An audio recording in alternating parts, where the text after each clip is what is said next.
egg is for us to cook it, not making use of the word boil, because it must not be somewhat like that, but just only to simply cook it for 3 minutes, and that will serve as your soft cooked egg. And this one more piece of egg is for us to cook for 7 minutes, and that serve as your medium cooked egg. And then the one more piece of egg is for us to cook for up to 12 minutes, and that will serve as your hard cooked egg. Okay, and then you will just wait. And of course, the said characteristic that you will again to try to meet, where the principle is not to overcook eggs, diba? You are just to cook it with the said medium heat and not to overcook, meaning even up to not using a high heat. Okay, so do you need to stir? There are such method of the other chef which they will to stir first the water before they will now to add the egg. Up to the egg is already in the pan, that again they will to try to stir it. Okay, but if once that the egg is not very fresh, there's a tendency that while stirring, that will be even the cause, if white, that it will happen to curdle, or to be that cloudy. Okay, because you are distracting the said egg. Okay, from here, if we are to try to place this in a flat plate, so you have there the egg yolk, the chalaze that hold the yolk at the center, and of course what surround the egg yolk is the thick white, plus of course you have there the thin white. So the egg is very fresh, where we do not need to add vinegar to what we are poaching now. Okay, instead, ready first the pan, the oil, that it must be that hot before you are now to place of course what you are to cook in the pan, if that is sauteing or whatever is the cooking method that you will to apply.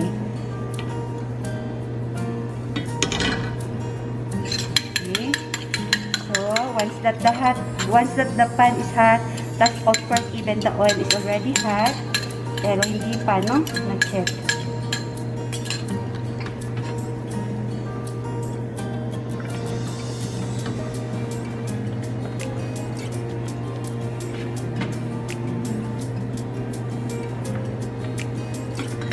Try to scramble it in the pan. Be careful not to, of course, to touch the pan. As simply, okay, so that's it, class, where we need to apply the set principle, which is not to overcook. So, as simply that you will again just only to slide it in a plate.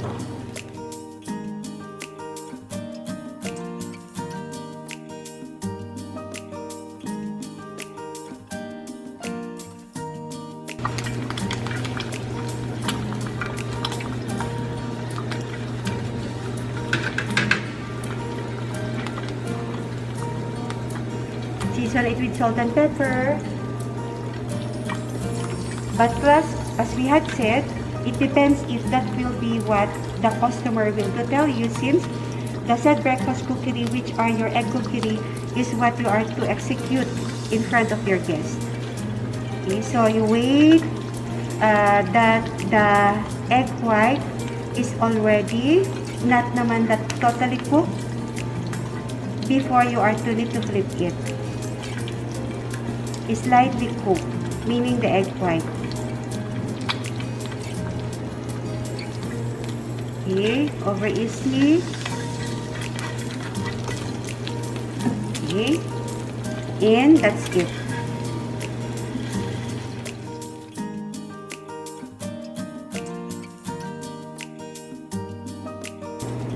The over medium is for us to wait up to the egg white is totally cooked, and also even the egg yolk is slightly cooked.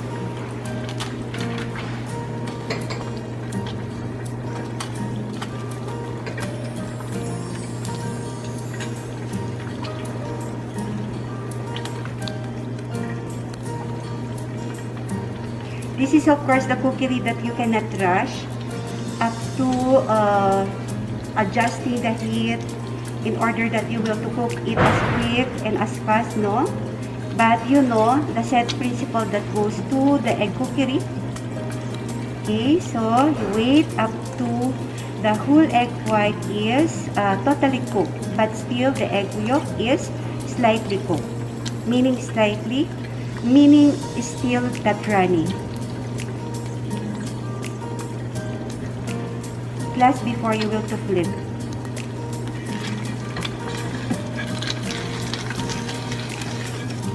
Okay.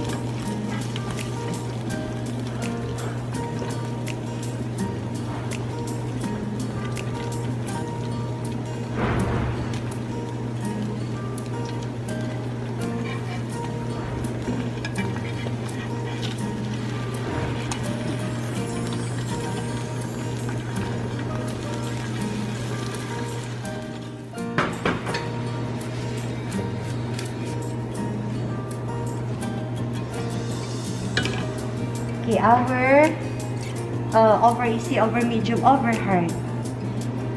Meaning, you will now to try to cook it, diba, the egg yolk, the egg white in full.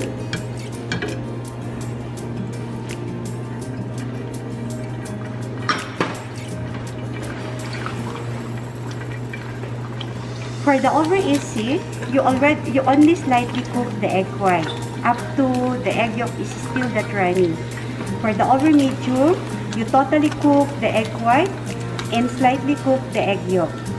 For the over hard, both the egg yolk and the egg white is that cooked. Okay? So, you have there the said coagulation, which applies to protein-rich foods.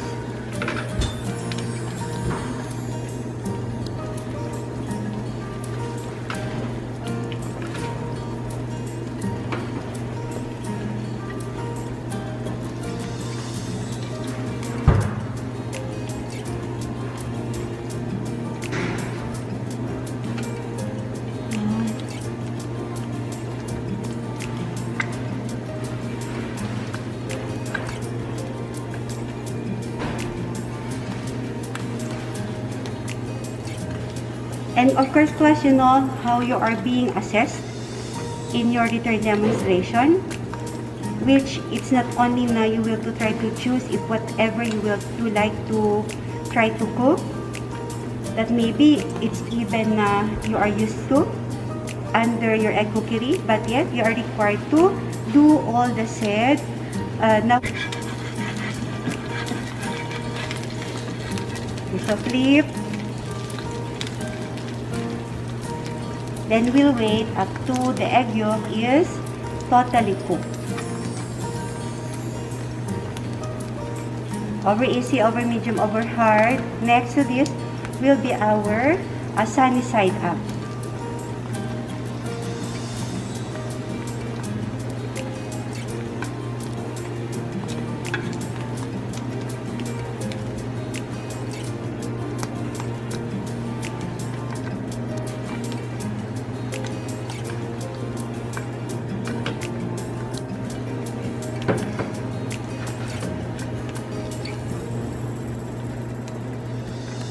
Okay, that's it, class.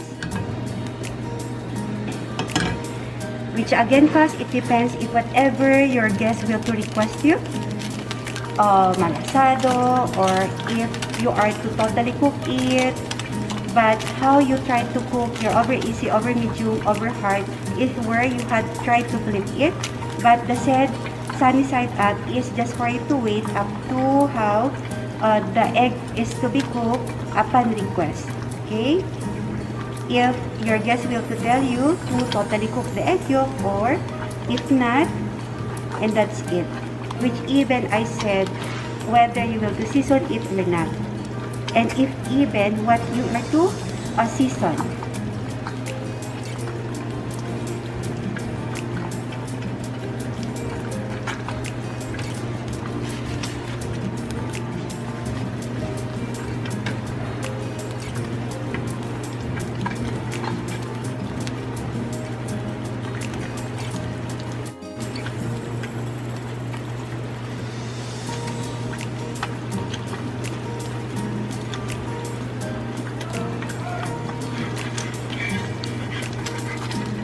Okay, of course, class, it depends to some. This is already what they prefer for their sunny side.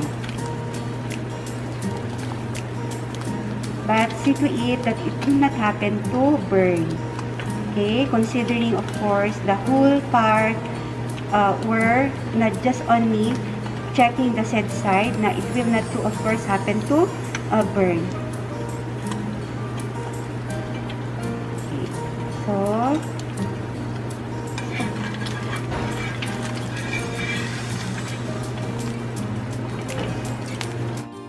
class for our omelette, for the filling class of our omelette and our topping of our frittata. So simply, the principle is of course to use high heat. Of course, sorry if it happened that the garlic were not already been burned. Plus, we need to still to caramelize the onions. Plus, even if like for example, what again is the vegetables that is only available. Okay. So this will be already under the egg cookery, where we need filling and topping of your 2 egg cookery. Not to also to even overcook, because you will again to have or the finished cooking of what you are to use as your topping. So sautéing is wetting using the high heat.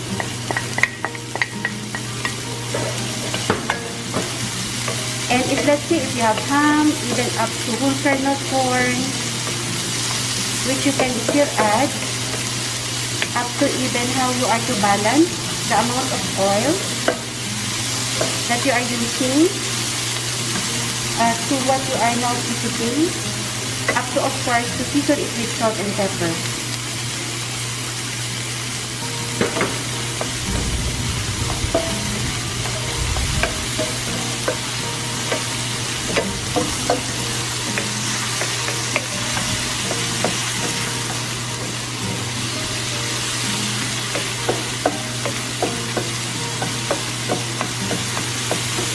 Okay, so that's it class. We will now to set aside.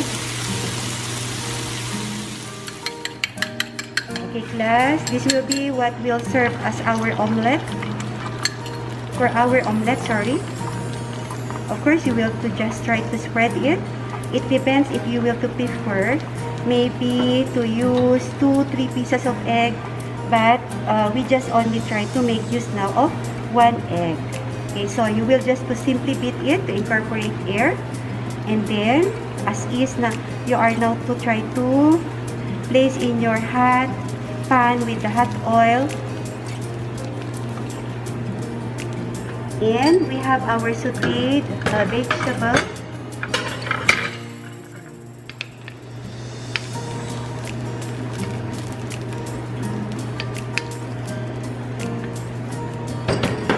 It depends, sorry. If you make use of 1 piece of egg, it will just only simply the said fold, 1 fold. But if only we make use of 2 pieces or more than that number, which is even even better to have the said 3 fold. Okay? But we'll try.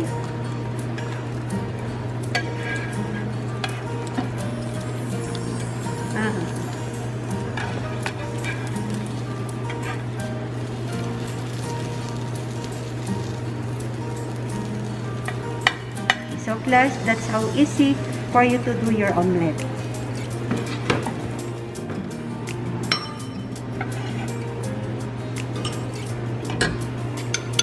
So next to your omelette is our frittata.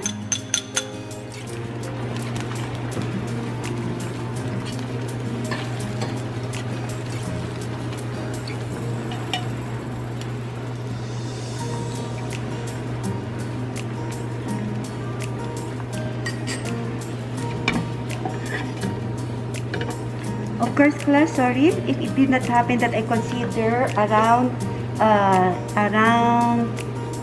a shape, since it must be of course set round. And you will now just to only simply tap it with even up to any leftover, up to cheese, like for example. Again, use only the said weight amount.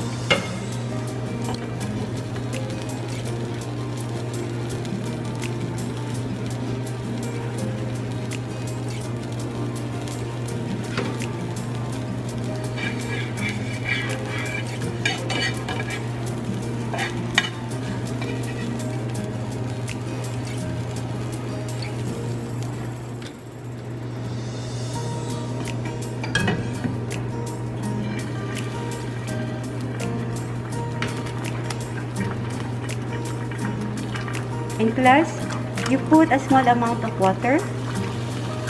And class, the water, because you will to cover this with a lid. But sorry that we don't have a lid.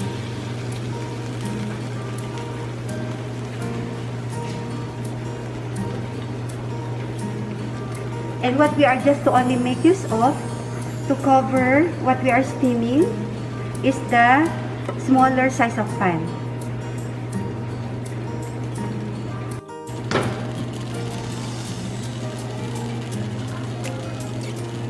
The basted in water class is the steaming, which again, that is one of the healthy way of cooking eggs.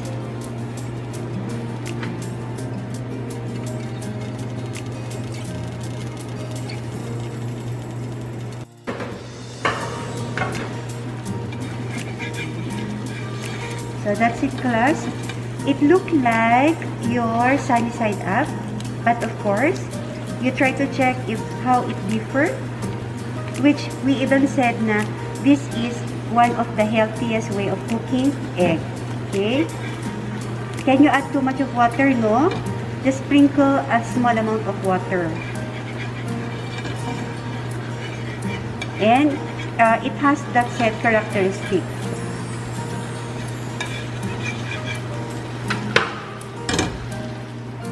Okay.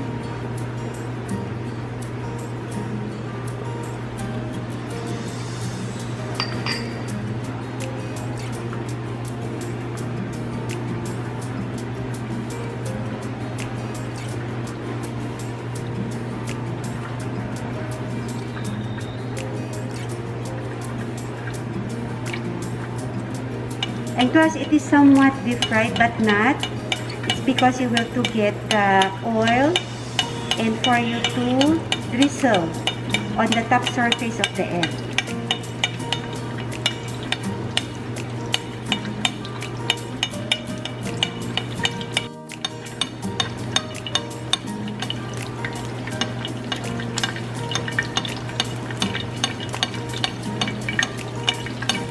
Of course, again, it depends if how you will like to cook the egg.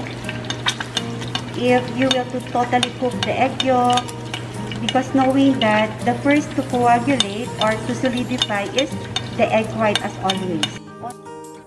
Try to simply brush it with butter, or if not, oil. Shirred eggs is your baked egg, right? Plus, if you have, let's say, bacon, even up to, if not bacon, ham, you will to line it with ham. But what we have here now is our sauteed vegetable that we make use for our frittata and omelette with. That will be what will serve as our base. Okay?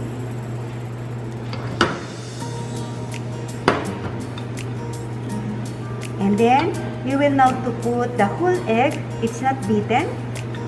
Season, of course, with salt and pepper. And it is even how good now you are to place or to top it with cheese. Okay, so that is for us to bake. Okay, direct in the oven crust.